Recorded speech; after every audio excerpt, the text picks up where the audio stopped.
Production possibility curve. ठीक है, इसको हम क्या बोलते हैं, इसको बोलते हैं पीपीसी, या नहीं तो इसको पीपीएफ भी बोलते हैं, प्रोडक्शन पॉसिबिलिटी कर्व, या नहीं तो प्रोडक्शन पॉसिबिलिटी फ्रंटियर। हाँ, इसको हिंदी में बोला जाता है उत्पादन संभावना वक्र। अब इसको पढ़ने की जरूरत क्यों पड़ रही है हमें, उत्पादन संभावना वक्र क्यों पढ़ना है? तो अब मान लो कि हमारे पास जो रिसोर्स है वो तो लिमिटेड है, लेकिन हमारे पास इच्छाएं क्या है, अनंत है। तो अनंत इच्छाओं को लिमिटेड रिसोर्सेज के साथ सेटिस्फाई कैसे कर सकते हैं? तो हमने प्रायोरिटी बेसिस पे दो चीजों को सिलेक्ट करना है कि हमने दो चीज सिलेक्ट कर लिया, अब इन दोनों में से किस किस का प्रोडक्शन हम कर सकते हैं। लेट सपोज कि ये हमारा एक खेत का टुकड़ा है, ये एक खेत है, और इस खेत में हम क्या प्रोड्यूस करेंगे, गेहूं चावल, है ना। तो चलो ठीक है, हम यहाँ पे राइस प्रोड्यूस कर लेते हैं, और या नहीं तो व्हीट प्रोड्यूस कर लेते हैं। तो अब एक बात बताओ, अगर हम पूरे खेत में चावल प्रोड्यूस करेंगे तो क्या गेहूं प्रोड्यूस कर सकते हैं? नहीं कर सकते हैं। और अगर पूरे खेत में गेहूं प्रोड्यूस करेंगे तो चावल प्रोड्यूस कर सकते हैं? वैसे रियलिटी में देखा जाए तो कर सकते हैं, क्योंकि चावल अलग टाइम पे प्रोड्यूस होता है और गेहूं अलग टाइम पे प्रोड्यूस होता है। ठीक है, हाँ, लेकिन मैंने तुम्हें क्या बताया था कि जब भी हम इकोनॉमिक्स पढ़ेंगे और ऐसा कोई क्वेश्चन दिमाग में आएगा तो उसमें सीधा आंसर रहेगा ceteris paribus, other things being remain same. हमें मौसम के बारे में नहीं जानना है, हमारे पास इतना खेत है और हमारे पास 1 महीना 2 महीना का टाइम है, इतने में हम क्या क्या प्रोड्यूस कर सकते हैं। ठीक है, तो हम दोनों को एक साथ ही प्रोड्यूस करने वाले हैं, टाइम का कोई झंझट नहीं है, साथ में प्रोड्यूस करेंगे। अच्छा, अगर हम राइस 100 केजी प्रोड्यूस करेंगे तो व्हीट हम 0 केजी प्रोड्यूस कर सकते हैं। यानी कि पूरे खेत में अगर राइस प्रोड्यूस करेंगे तो गेहूं बिल्कुल भी प्रोड्यूस नहीं कर सकते हैं। तो चलो ठीक है, हम इसका एक कॉम्बिनेशन बनाते हैं, इसको बोलते हैं प्रोडक्शन पॉसिबिलिटी शेड्यूल।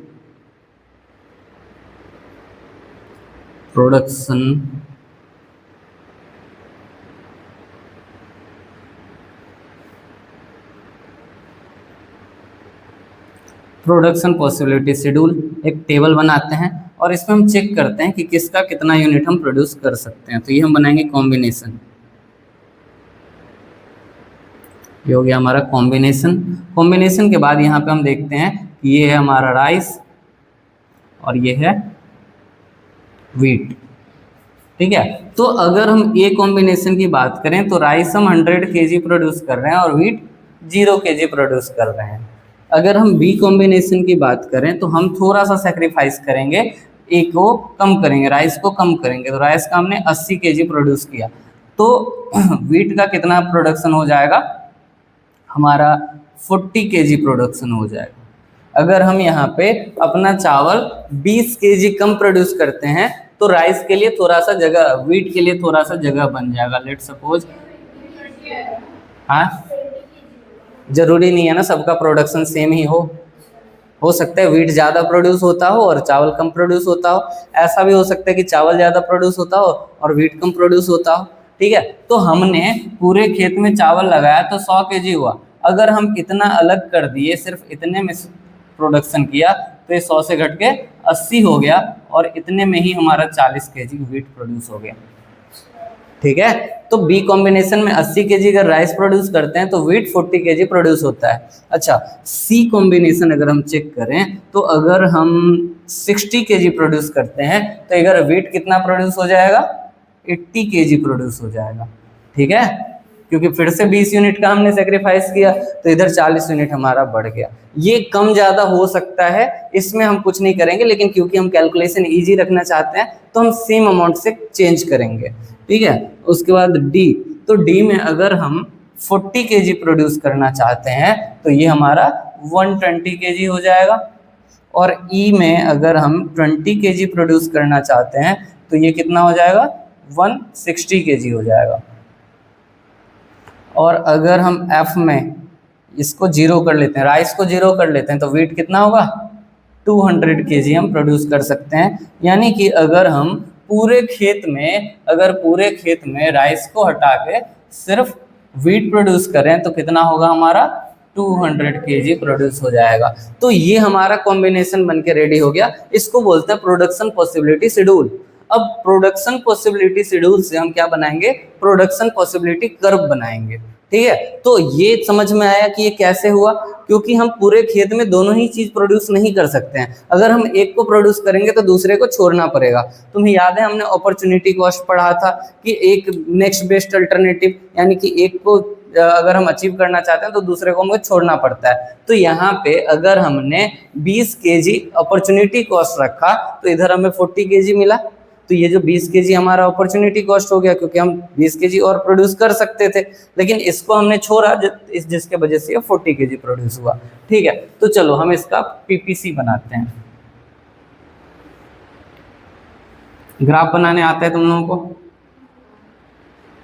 ये कौन सा एक्सिस है? ये है वाई एक्सिस और ये है एक्स एक्सिस। यहाँ पे 0 होता है। ठीक है, तो इसको हम राइस रखते हैं, वीट रखते हैं। तो ये हमारा 0 हो गया, 20, 40, 60, 80 और 100 और ये 120। यहाँ पे 40, 80, 120, 160 और 200। ठीक है, वैसे अगर बनाना चाहें एग्जैक्ट लेके तो ये थोड़ा सा ज़्यादा लंबा चला जाता, क्योंकि 200 तक इसको खींचना था हमें, बट हम नॉर्मल खींचते हैं। अब देखो, जब हम वीट का, चावल का 100 केजी प्रोड्यूस कर रहे थे तो वीट का 0 केजी था, तो हम यहाँ पे लगा सकते हैं। अच्छा, जब हम 80 केजी प्रोड्यूस कर रहे थे तो इसका 40 केजी प्रोड्यूस हो रहा था। ठीक है, फिर जब हम 60 केजी चावल प्रोड्यूस कर रहे थे तो गेहूं 80 केजी हो रहा था। जब हम चावल 40 केजी प्रोड्यूस कर रहे थे तो ये 120 केजी हो रहा था। और जब 0 केजी प्रोड्यूस कर रहे थे चावल तो हमारा ये 200 केजी हो रहा था। तो इसको अब हम मैच कर लेते हैं। ठीक है, तो ये जो कर्व बना हमारा, ये क्या बना हमारा, पीपीसी, प्रोडक्शन पॉसिबिलिटी कर्व। और इसी का दूसरा नाम क्या है, पीपीएफ, प्रोडक्शन पॉसिबिलिटी फ्रंटियर। आई बात समझ में? Frontier, production possibility frontier. अच्छा, अब इसके अंदर कुछ रूल्स एंड रेगुलेशन है। अब ऐसा भी तो हो सकता है कि हमने ऐसा ही एक और खेत खरीद लिया, सेम टू सेम एक और खेत खरीद लिया। तो अगर हम एक खेत में 200 केजी गेहूं उगा रहे हैं तो दो खेत में कितना केजी उगा सकते हैं? तो यहाँ पे भी तो वे 200 केजी उगा सकते हैं। तो दोनों को अगर जोड़ दें तो कितना हो जाएगा, 400 केजी हो जाएगा। यानी कि अगर हम इस ग्राफ में देखें कि इस ग्राफ को भी हमें फिर बड़ा करना पड़ेगा थोड़ा सा, क्योंकि हम यहाँ पे एक और खेत खरीद रहे हैं। ठीक है, अच्छा, एक और चीज हो सकता है कि हम खेत ना खरीद के हमने देखा कि चावल का प्रोडक्शन थोड़ा सा कम है, हमने चावल का सीड्स चेंज कर दिया, हमने चावल के टेक्नोलॉजी में चेंज ला दिया। तो चावल के टेक्नोलॉजी में जब चेंज लाएंगे तो हमारा चावल का प्रोडक्शन ऑटोमेटिक बढ़ना स्टार्ट हो जाएगा, है ना। तो जब चावल का प्रोडक्शन बढ़ जाएगा फिर हम क्या करेंगे, ठीक है, तो वो ग्राफ में हम चेंज करेंगे अभी। ठीक है, चलो, तो इसी ग्राफ को हम थोड़ा सा और एक्सपेंड करते हैं। इसको लिखना है, लिख लो पहले, फिर इसको एक्सपेंड करेंगे।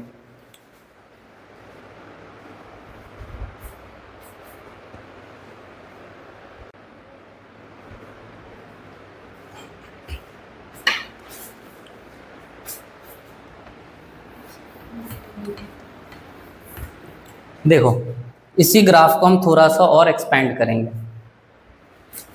थोड़ा सा बड़ा ग्राफ।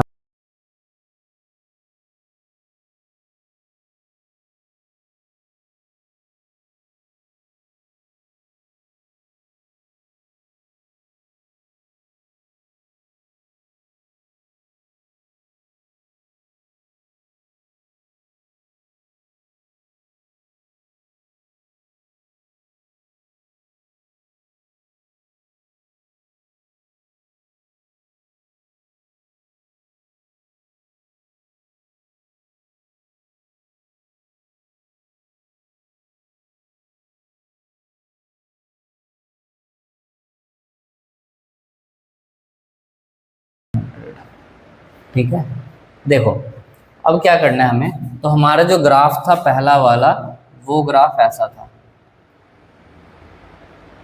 100 to 200, ये हमारा राइस और ये है वीट। अब देखो यहाँ पे हमने क्या किया कि हमने अपना रिसोर्स बढ़ा दिया, हमारे पास जो खेत था, जो रिसोर्स था वो डबल हो चुका है, तो डबल हो गया तो प्रोडक्शन भी बढ़ जाएगा हमारा, तो प्रोडक्शन जब बढ़ेगा तो 100 से क्या हो जाएगा 200 हो जाएगा, और इधर 200 से 400 हो जाएगा। तो देखो हमारा ग्राफ बनेगा ऐसा। तो तुमने देखा कि ये एक जगह से खिसक के दूसरे जगह चला गया है, और ये किधर खिसका है, राइट वर्ड, राइट वर्ड, तो इसको क्या बोलते हैं, right word shifting. Right word shifting, right word shifting का मतलब क्या होता है कि जब हमारा रिसोर्स बढ़ता है तो राइट वर्ड शिफ्टिंग होता है। और ऐसा भी तो हो सकता था कि 2 जमीन खरीदने की जगह पे हम आधा जमीन इसका बेच देते, जैसे कि हम यहाँ से जमीन बेच देते, अगर हमने जमीन बेच दिया, इतना बेच दिया, तो अब हमारे पास कितना बचा, अब ये जो 200 प्रोडक्शन था वो 100 पे पहुंच जाता, और चावल का प्रोडक्शन तो 50 पे पहुंच जाता। तो ये हमारा जो अगला ग्राफ दिखता वो यहाँ से, ये यहाँ से यहाँ पे पहुंच जाता। तो यहाँ पे क्या हुआ, ये हुआ लेफ्टवर्ड शिफ्टिंग। तो जब रिसोर्स कम हो जाता है तो क्या होता है, लेफ्टवर्ड शिफ्टिंग होता है। याद रहेगा ये चीज, ठीक है। अब हम एक और चीज देखेंगे, बाद में लिख लेना, पहले देख लो। अब हमने रिसोर्स नहीं बढ़ाया नहीं घटाया, हमारा रिसोर्स जो एक खेत था वो उतना ही रहेगा, और वीट का प्रोडक्शन 200 यूनिट है हमारे पास, हो रहा है। तो हमारा मेन लाइन जो है वो ये है ही, इतना हो ही रहा है। लेकिन एक चीज समझो कि अगर यहाँ पे उसने देखा कि यार चावल का जो प्रोडक्शन है वो कम हो रहा है, तो हम क्या करते हैं, चावल के टेक्नोलॉजी में चेंज कर देते हैं, किसी भी तरह से उसने टेक्नोलॉजी में चेंज कर दिया। अब ये जो 100 यूनिट का प्रोडक्शन हो रहा था वो 100 से कितना हो गया, 150 हो गया, ठीक है। ये 80 से 120 हो गया, 60 से 70 हो गया, 40 से 50 हो गया। तो इस तरीके से हमारा जो प्रोडक्शन था वो बढ़ गया टेक्नोलॉजी चेंज करने की वजह से। अच्छा, अगर हमने यहाँ पे प्रोडक्शन चेंज किया है तो क्या इसका कोई इम्पैक्ट इस पे पड़ा, वीट पे पड़ा? नहीं पड़ा, कोई इम्पैक्ट वीट पे नहीं पड़ा। तो यानी कि चावल का प्रोडक्शन तो बढ़ गया लेकिन वीट का प्रोडक्शन अभी भी वही है। तो हम क्या करेंगे, हम इसको रोटेट कर देंगे। रोटेट कैसे होगा, तो जब वीट का प्रोडक्शन ही नहीं बढ़ा है तो वीट तो वहां का वहां ही रह जाएगा, और चावल कहाँ पहुंच गया, 150 यूनिट पे पहुंच गया। तो देखो इसका जो हमारा ग्राफ बनेगा वो ऐसा बनेगा, और ये क्या कर गया, राइटवर्ड रोटेट कर गया। यहाँ पे शिफ्ट हुआ था एक जगह से दूसरे जगह, देखो यहाँ पे ये दोनों पॉइंट से दोनों पॉइंट चेंज हो गया, तो इसको शिफ्टिंग बोलेंगे। और घड़ी का जो सुई घूमता है, घड़ी का सुई कैसे घूमता है, ये जगह तो फिक्स होता है, वो यहाँ से घूम के यहाँ आ जाता है ना। तो ये जगह एक जगह उसका फिक्स है, दूसरा वो घूमता रहता है। उसी तरह से इसका ये जगह तो फिक्स है और वो दूसरे साइड रोटेट कर रहा है, वो आगे भी जा सकता है पीछे भी जा सकता है। तो अगर टेक्नोलॉजी बढ़ गया तो क्या होगा, राइटवर्ड रोटेशन होगा। तो यहाँ पे क्या हुआ,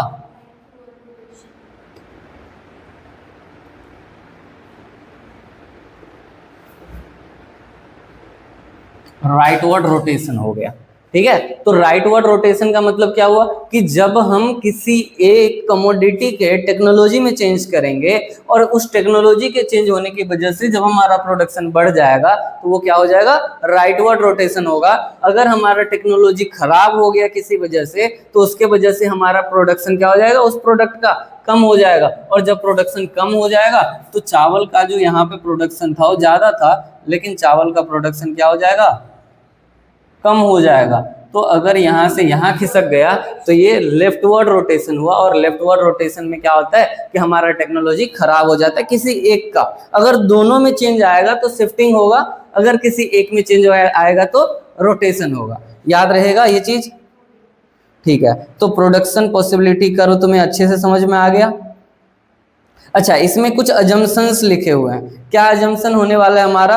तो रिसोर्सेज आर गिवन, हमारे पास जो रिसोर्स है ये हमें पता रहेगा कि हमारे पास कितना रिसोर्स है और इस रिसोर्स का फुल्ली यूटिलाइजेशन होना जरूरी है। Given resources are fully and effectively efficiently utilised. तो ये जो रिसोर्स है इसको हम अच्छे से खेती कर रहे हैं, इसमें जितना हो सकता है उतना अच्छे से हम खेती कर रहे हैं, इसमें कोई कसर नहीं छोड़ा हमने।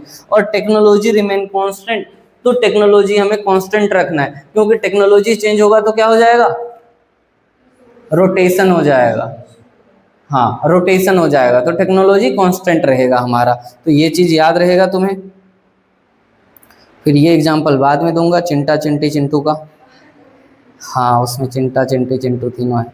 देखो, तो यहाँ पे हमने देख लिया था शिफ्टिंग, देख लिया था राइटवर्ड शिफ्टिंग, जब एक जगह से दूसरे जगह खिसकता है। ये लेफ्टवर्ड शिफ्टिंग हो गया, ये हमारा रोटेशन है, ठीक है। और इसके बाद आता है हमारा अपॉर्चुनिटी कॉस्ट, ठीक है। तो अपॉर्चुनिटी कॉस्ट का कॉन्सेप्ट क्या है हमारा?